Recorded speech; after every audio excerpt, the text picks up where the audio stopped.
आप सभी का स्वागत है आपके अपने YouTube चैनल जेएम स्टडी में। ये नेक्स्ट वीडियो है। इससे पहले मैंने एक वीडियो डाल दिया था और वो भी चैप्टर वाइज हम लोग कंप्लीट कर रहे हैं।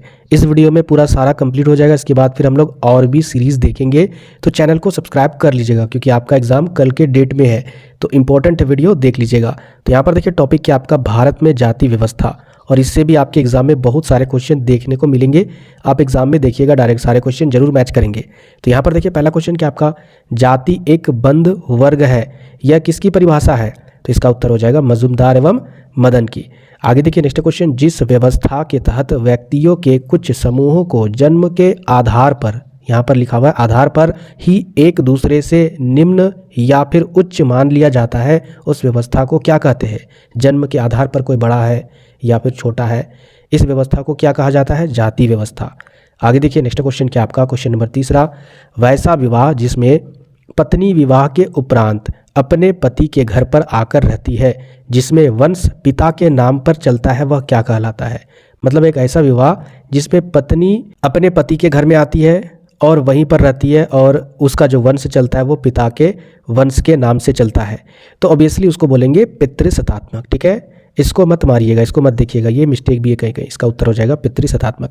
आगे देखिए नेक्स्ट क्वेश्चन, स्त्री पुरुष यौन संबंध क्या कहलाएगा? उसका अगर यौन संबंध हो, आप समझ सकते हो फिजिकल रिलेशनशिप, तो ये क्या होता है? सामाजिक कार्य है। क्या समाज में इसका कार्य करना जरूरी समझते हैं? आर्थिक कार्य या फिर राजनीतिक कार्य? तो राजनीतिक कार्य भी नहीं है, ये एक आर्थिक कार्य है। ठीक है, जो लोग अपने जीवन यापन करने के लिए स्त्री पुरुष यौन संबंध करते हैं, तो कहीं ना कहीं एक आर्थिक कार्य है।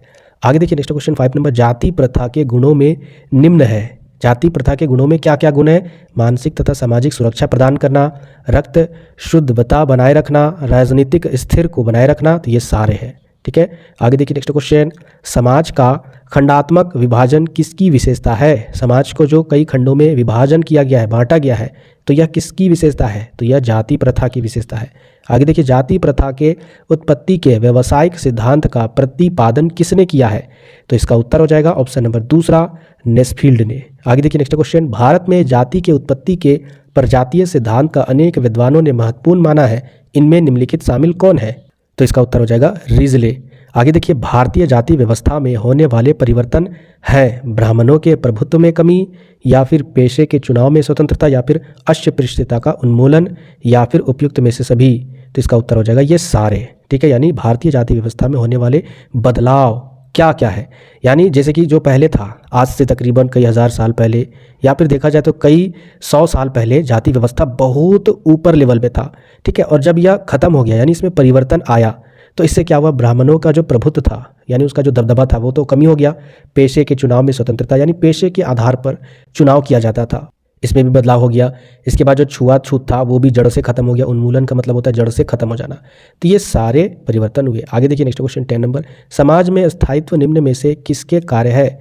तो जाति प्रथा के, या सामाजिक व्यवस्था के, या आर्थिक व्यवस्था के, या इनमें से कोई नहीं। इसका उत्तर हो जाएगा जाति प्रथा के।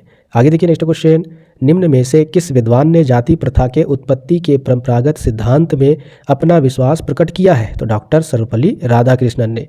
आगे देखिए नेक्स्ट क्वेश्चन 12 नंबर, जाति और वर्ग में निम्न में से कौन सा अंतर है? जाति कर्म आधारित पर है, जबकि वर्ग जन्म आधारित पर है। ये हो सकता है, ध्यान से समझिएगा। उसके बाद आगे देखिए नेक्स्ट ऑप्शन, जाति एक खुला समूह है जबकि वर्ग एक बंद समूह है, या फिर जाति का आधार जन्म पर होता है जबकि वर्ग का आधार कर्म पर होता है। तो इसका उत्तर हो जाएगा यही। ठीक है, जाति का जो आधार होता है वो जन्म के अनुसार, जबकि वर्ग का आधार होता है वो कर्म के अनुसार। आगे देखिए नेक्स्ट क्वेश्चन क्या आपका, आर्य। आर्य समझते हो? आर्य ब्राह्मण, क्षत्रिय और वैश्य जैसे 3 उच्च वर्णों में बांटे गए, और किन को नीचे की श्रेणी में रखा गया है? तो शूद्र को रखा गया है। ठीक है, सबसे नीचे श्रेणी में यही आते हैं। आर्य को ब्राह्मण में, क्षत्रिय एक वर्ण होता है, दूसरा वैश्य, और लास्ट होता है आपका शूद्र, जो सबसे निचला स्तर होता है। आगे देखिए 14, उच्च श्रेणी के लड़कों का विवाह निम्न श्रेणी के लड़कियों से हो, कौन सा विवाह कहलाता है? ध्यान से समझिएगा। अगर लड़का उच्च श्रेणी का हो और लड़की निम्न श्रेणी का हो, और अगर दोनों में विवाह हो तो उसको कहेंगे अनुलाम विवाह, और अगर लड़की उच्च श्रेणी का हो और लड़का निम्न श्रेणी का हो तो उसको कहेंगे प्रतिलीम विवाह। ठीक है, याद रखिएगा। आगे देखिए नेक्स्ट क्वेश्चन, जाति प्रथा के उत्पत्ति के व्यावसायिक सिद्धांत को निम्न में कौन विद्वान ने आलोचना की है? जाति व्यवस्था के सिद्धांत की आलोचना किसने की है? तो मजुमदार ने। आगे देखिए नेक्स्ट क्वेश्चन 16 नंबर, जाति प्रथा के गुणों में एक गुण निम्न में है, कौन सा है? सामाजिक विघटन, या अस्पृश्यता को प्रोत्साहन, या फिर कार्यकुशलता में वृद्धि, या फिर सामाजिक समस्याओं की उत्पत्ति। इसका उत्तर हो जाएगा कार्यकुशलता में वृद्धि। गुण पूछा है ना, दोष नहीं पूछा है। क्वेश्चन में आप समझिएगा, क्वेश्चन अलग तरीके से पूछेगा लेकिन लगेगा कि नहीं अरे जाति प्रथा है ना, जाति प्रथा में समाज में कई बंटवारे किए गए, विघटन का मतलब छुआछूत भी हुआ है, सामाजिक में समस्याओं का भी उत्पन्न हुआ है। तो यहाँ पर गुण पूछा है ना कि दोष। अगर दोष पूछेगा तो भाई ये तीनों आंसर हो जाएंगे, लेकिन गुण पूछा है तो कार्यकुशलता, यानी अलग अलग लोग अलग अलग क्षेत्र में कार्य करेंगे। अलग अलग जाति व्यवस्था था तो उनके जात के अनुसार कार्य बटा था, तो कार्यकुशलता में वृद्धि है। आगे देखिए नेक्स्ट क्वेश्चन आपका, सामाजिक प्रथा के दोषों में निम्न है। अब इनके दोष क्या है, देखिए प्रजातंत्र में बाधा, सामाजिक प्रथा की बात हो रही है तो यहाँ पर दोष क्या क्या है, तो प्रजातंत्र में बाधा है, राष्ट्रीय एकता में बाधा है, स्त्रियों की निम्न दशा है। यानी जो भी समाज का प्रथा था इतिहास काल में, प्राचीन काल में बहुत सारे प्रथाएं थे, जैसे कि स्त्रियों को पढ़ने के लिए नहीं दिया जाता था, या फिर विधवा स्त्रियों को विवाह करने के लिए नहीं दिया जाता था, जिनके हस्बैंड मर जाते थे उनको चिता में भी साथ में जला दिया जाता था, उनके पत्नियों को भी। तो इस तरीके से बहुत सारे कुप्रथाएं थे, इसके कारण इसके दोष क्या क्या है, प्रजातंत्र में बाधा, राष्ट्रीय एकता में बाधा और स्त्रियों में भी निम्न दशा थी। तो इसका उत्तर हो जाएगा इनमें से सभी। आगे देखिए नेक्स्ट क्वेश्चन 18 नंबर, व्यक्ति और समाज दोनों के लिए कौन एक उपयोगी संस्था है, जाति, विवाह या फिर दोनों। तो इसका उत्तर हो जाएगा जाति भी और विवाह भी, यानी ऑप्शन नंबर सी।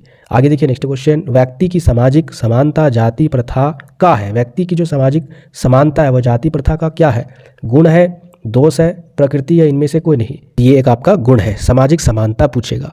अगर सामाजिक असमानता रहता तो ये एक दोष होता। आगे देखिए नेक्स्ट क्वेश्चन 20 नंबर, जाति प्रथा किसकी देन है, तो ये आर्यों की देन है। आगे देखिए नेक्स्ट क्वेश्चन, अनुसूचित जाति की कौन एक सामाजिक निर्योग्यता है, तो ये आपका ऑप्शन नंबर सी हो जाएगा, सामाजिक भेदभाव। ठीक है। आगे देखिए नेक्स्ट क्वेश्चन, संविधान की किस अनुसूची के अनुसार भारत का राष्ट्रपति किसी भी राज्य का कोई क्षेत्र अनुसूचित क्षेत्र घोषित कर सकता है, तो ये 5वीं अनुसूची के अंदर में 244 आर्टिकल के अंडर में आता है। आगे देखिए नेक्स्ट क्वेश्चन तीसरा नंबर, ऋग्वेद के पुरुष सूक्त में, ठीक है, ऋग्वेद के पुरुष सूक्त में दर्शाया गया है कि ब्राह्मण की उत्पत्ति, यानी ब्राह्मण कैसे पैदा हुए हैं, तो ब्रह्मा के मुख से पैदा हुए हैं। और ब्रह्मा के भुजाओं से कौन पैदा हुए, क्षत्रिय पैदा हुए। और ब्रह्मा के उदर यानी पेट से कौन पैदा हुए, वैश्य पैदा हुए। और ब्रह्मा के पैर से कौन पैदा हुए, किनकी उत्पत्ति हुई है, शूद्र की हुई है। तो किसी तरीके से पूछे आप आंसर दे दीजिएगा। 4 नंबर देखिए, अनुसूचित जातियाँ वे हैं जो अनेक सामाजिक व नैतिक निर्योग्यताओं की शिकार है। इनमें से अनेक निर्योग्यताएं उच्च जातियों द्वारा परंपरा तौर पर निर्धारित एवं सामाजिक तौर पर लागू की गई है। यह किसकी परिभाषा है, तो ये आपका घुरिये का है। आगे देखिए नेक्स्ट क्वेश्चन, संविधान के किस धारा के माध्यम से अस्पृश्यता यानी छुआछूत को समाप्त किया गया है, तो अनुच्छेद 17 के। आगे देखिए नेक्स्ट क्वेश्चन, अनुसूचित जाति की आर्थिक निर्योग्यताएं है व्यावसायिक पिछड़ापन, भूमिहीन, श्रमिक एवं बंधुआ। इसके बाद श्रम विभाजन में निम्नतम स्थान, तो ये सारे हैं। इसका उत्तर हो जाएगा इनमें से सभी। आगे देखिए नेक्स्ट क्वेश्चन, भारतीय संविधान की किस धारा या किस अनुच्छेद के अनुसार बंधुआ मजदूरी को निषिद्ध की गई है, यानी इसको दूर किया गया है। इसका उत्तर हो जाएगा धारा 23, ठीक है, यानी अनुच्छेद 23। आगे देखिए नेक्स्ट क्वेश्चन, आधुनिक जातियों और जनजातियों की समस्याओं के समाधान के लिए विशेष कंपोनेंट योजना कब से क्रियान्वित की गई है, इसका उत्तर हो जाएगा 1980 ईस्वी में। आगे देखिए नेक्स्ट क्वेश्चन आपका, भारत जातियों का खाली जगह कहलाता है, सिनेमाघर कहलाता है, या फिर अजायब घर कहलाता है, या फिर चिड़ियाघर, या फिर इनमें से कोई नहीं। इसका मतलब होता है म्यूजियम होता है, ठीक है। तो भारत जातियों का म्यूजियम कहलाता है, जिसको हिंदी में अजायब घर बोला जाता है। आगे देखिए नेक्स्ट क्वेश्चन, निम्न में कौन अनुसूचित जाति है। अनुसूचित जाति यहाँ पर पूछा गया है, तो बहुत सारे स्टूडेंट कंफ्यूजन करके संथाल मार देंगे या भील मार देंगे, जबकि ये अनुसूचित जनजाति है। जो जनजाति का मतलब क्या होता है, जंगल में रहने वाले लोग, तो धोबी होगा यहाँ पर अनुसूचित जाति, ठीक है। आगे देखिए नेक्स्ट क्वेश्चन, अनुसूचित जाति के लोगों की वर्तमान मुख्य समस्या क्या है।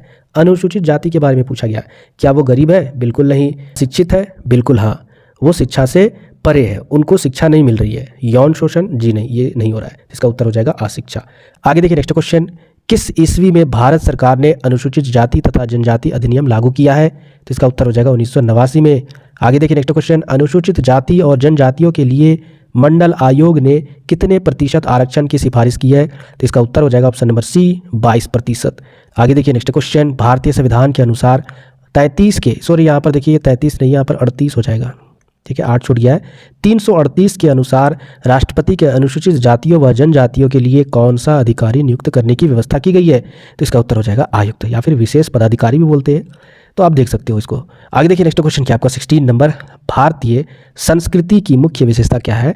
तो विविधता में एकता, यानी यहाँ पर अलग अलग लोग रहते हैं, अलग अलग धर्मों के लोग रहते हैं, फिर भी यहाँ पर एकता है, यही है हमारी भारत की संस्कृति की क्वालिटी विशेषता। आगे देखिए नेक्स्ट क्वेश्चन, संविधान के किस अनुच्छेद के अंतर्गत यह प्रावधान है कि राष्ट्रपति अनुसूचित क्षेत्रों के प्रशासन व कल्याण से संबंधित कार्य के रिपोर्ट की मांग करे? ठीक है, तो इसका उत्तर हो जाएगा आर्टिकल नंबर ये, ऑप्शन नंबर सी 339। आगे देखिए, भारत में लगभग कितनी जातियां पाई जाती है? तो इसका उत्तर हो जाएगा 3000। आगे देखिए नेक्स्ट क्वेश्चन, अस्पृश्यता यानी छुआछूत अपराध कानून को कब संशोधित किया गया और इसमें अधिक प्रभाव डाला गया, यानी इसमें दंड दिया गया, ज़्यादा कड़ा दंड? तो कब संशोधित किया गया था? तो ये 1976 में हो जाएगा। यहाँ पर तो आंसर नहीं है, तो इसका उत्तर हो जाएगा इनमें से कोई नहीं। आगे देखिए नेक्स्ट क्वेश्चन, ब्राह्मण धर्म शास्त्रों में अनुसूचित जातियों को किस नाम से जाना जाता है, संबोधित किया जाता है? तो उसको शूद्र के नाम से जाना जाता है। जो शूद्र है ना, वो ब्राह्मण धर्म शास्त्रों के अनुसार अनुसूचित जातियाँ हैं। ठीक है, तो नए व्यूवर चैनल को जरूर सब्सक्राइब कीजिएगा। इसके बाद आपको सब्जेक्टिव भी क्वेश्चन मिलेगी और बहुत सारे और भी एमसीक्यू बचे हुए, उनका भी हम लोग सीरीज वीडियो लाएंगे। तो नए व्यूवर चैनल को जरूर सब्सक्राइब कीजिएगा। मिलते हैं फिर नेक्स्ट वीडियो में।